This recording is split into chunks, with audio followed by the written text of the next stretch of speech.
Hello viewers, welcome to English grammar solution. আজকে আমরা interrogative সেন্টেন্সের ভয়েস চেঞ্জ শিখব। যদি বাক্যের শুরুতে হু, হুম, হোয়াট, এই হু, হুম, হোয়াট দিয়ে বাক্য শুরু হয়, তাহলে তার যে ভয়েস চেঞ্জগুলো প্যাসিভ ফর্ম কেমন হয় সেটা আমরা শিখব। এছাড়া modal verb can, could, shall, should, may, might, এই যে শব্দগুলো, এই শব্দ যদি বাক্যের মধ্যে থাকে, এই যে মোডাল ভার্ব দিয়ে এর ভয়েস চেঞ্জগুলো কেমন হয় সেটাও আমরা শিখব। এছাড়া গোয়িং টু, অট টু যদি বাক্যে ব্যবহার হয়, তার যে প্যাসিভ ফর্মগুলো কেমন হয় সেটা আমরা এই ভিডিওতে শিখব। রিকোয়েস্ট করব ভিডিওটি স্কিপ না করে শেষ পর্যন্ত দেখার জন্য। ভয়েস চেঞ্জে যে রুলস স্ট্রাকচার আছে তার সম্পূর্ণ অ্যানালাইজ করা হবে এবং ভিডিওটি খুব ইন্টারেস্টিং হতে চলেছে।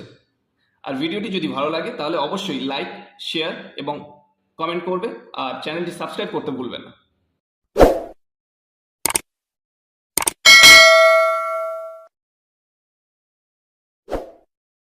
এই ভয়েস চেঞ্জগুলো শেখার আগে অ্যাসার্টিভ সেন্টেন্সের যে বিভিন্ন টেন্সের উপরে ভয়েস চেঞ্জগুলো আছে সেগুলো আগে শিখতে হবে। তার লিঙ্ক আমি ডেসক্রিপশনে দিয়ে দেবো। যারা এখনও দেখোনি, অ্যাসার্টিভ সেন্টেন্সের যে বিভিন্ন টেন্সের উপরে ভয়েস চেঞ্জ আছে সেগুলো আগে দেখে নিতে পারো, তাহলে এটা বুঝতে অনেক সুবিধা হবে।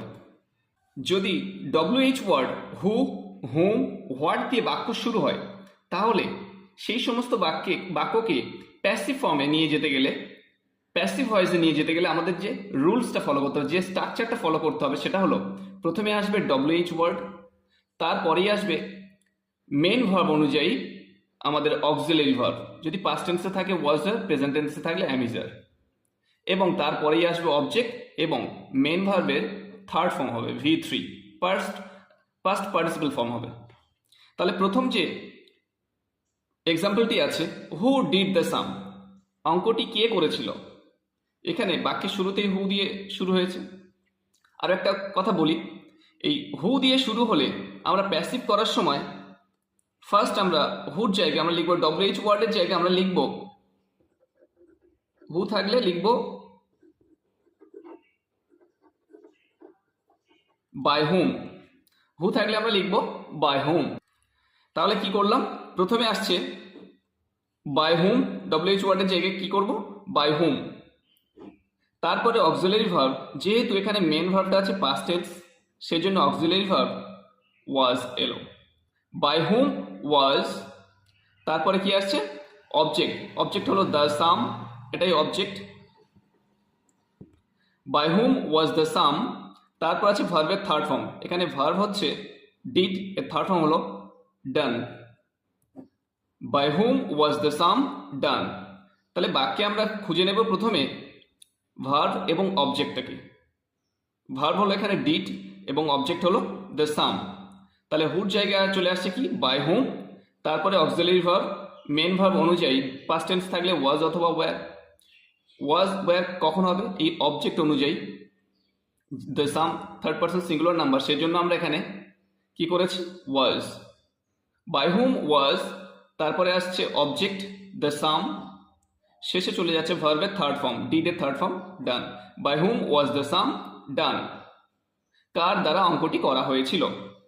Next, who did the work, কাজটি কে করেছিল, হু ডিড দ্য ওয়ার্ক। তাহলে এই হুর পরিবর্তে আমরা কি করব, বাই হুম নিয়ে আসবো।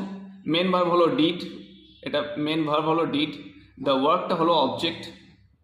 তাহলে ফার্স্ট কি করব, হুর পরিবর্তে আমরা লিখব বাই হুম, বাই হুম, তারপর ডিড পাস্ট টেন্স আছে সেজন্য আমরা ওয়াজ নিয়ে এলাম, দ্য ওয়ার্ক যেহেতু থার্ড পারসন সিঙ্গুলার নাম্বার, এইটার ওপর ডিপেন্ড করে আমরা ওয়াজ অথবা ওয়্যার নিয়ে আসবো।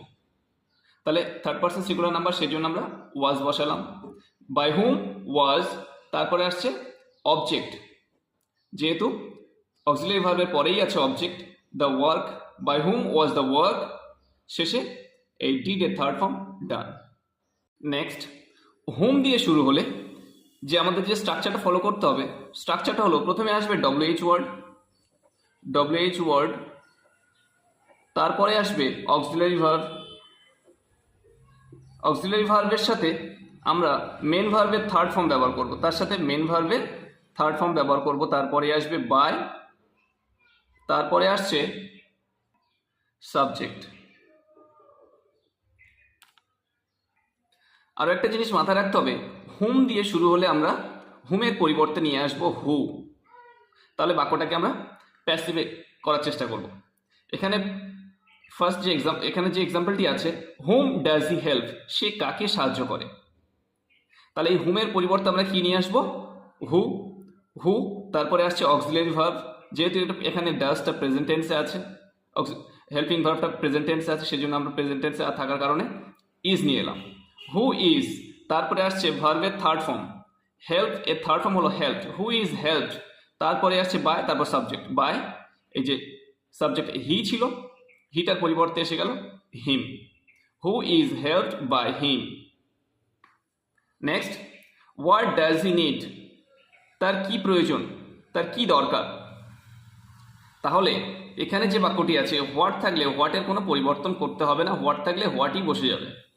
হোয়াট, তারপরে auxiliary verb is, what is, তারপর নিড যে main verb, needed third form হলো needed, what is needed by him, what is needed by him.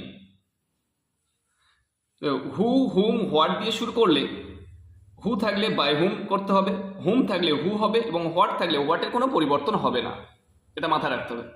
Next, বাক্যে যদি মোডাল ভার্ব ব্যবহার করা হয়, অর্থাৎ বাক্যগুলো যদি এমন হয়, I can play the guitar, we should help the needy, you must obey your teachers, তাহলে সেই বাক্যের ভয়েস চেঞ্জগুলো আমরা কিভাবে করব। তার জন্য যে স্ট্রাকচারটা ফলো করতে হবে, প্রথমে আসবে অবজেক্ট, তারপরেই আসবে মোডাল ভার্ব, তারপরে আসবে বি, তারপরে চলে আসছে ভার্বের থার্ড ফর্ম, মেন যে ভার্বটা আছে সেই ভার্বের থার্ড ফর্ম, তারপরে বাই, শেষে সাবজেক্ট।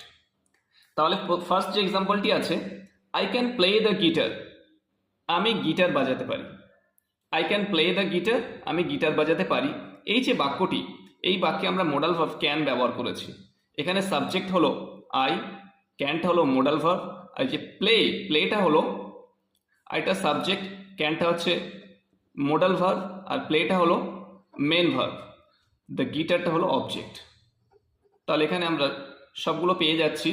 এটাকে আমরা ফার্স্ট কি করব, অবজেক্টটাকে আমরা ফার্স্ট নিয়ে আসবো, অবজেক্ট। তাহলে অবজেক্ট হলো দ্য গিটার, তারপরে আসছে মোডাল ভার্ব, মোডাল ভার্ব কি ক্যান, দ্য গিটার ক্যান, তারপরে আসছে be, can be, the guitar can be, তারপরে কি আসছে ভার্বের থার্ড ফর্ম, ভার্বের থার্ড ফর্ম, ভার্বটা কোনটা, প্লে, এর থার্ড ফর্ম হলো প্লেড, তারপরে আসছে বাই, তারপরে সাবজেক্ট বাই মি, আই এর অবজেক্ট ফর্ম চলে এলো me, the guitar can be played by me. কেমন হলো, I can play the guitar can be played by me. প্রথমে আসবে অবজেক্ট, তারপরে মোডাল ভার্বের সঙ্গে বি যুক্ত হবে এবং ভার্বের থার্ড ফর্ম ব্যবহার করবে, শেষে by subject. Next, we should help the needy, আমাদের উচিত দরিদ্রদেরকে সাহায্য করা। এই যে বাক্যটি আছে, এই বাক্যে আমরা মোডাল ভার্ব ব্যবহার করছি শুড, এটা হলো মোডাল ভার্ব, উইটা হলো সাবজেক্ট, হেল্পটা হলো মেন ভার্ব, মূল ক্রিয়া হলো হেল্প, দ্য নিডিটা এখানে অবজেক্ট।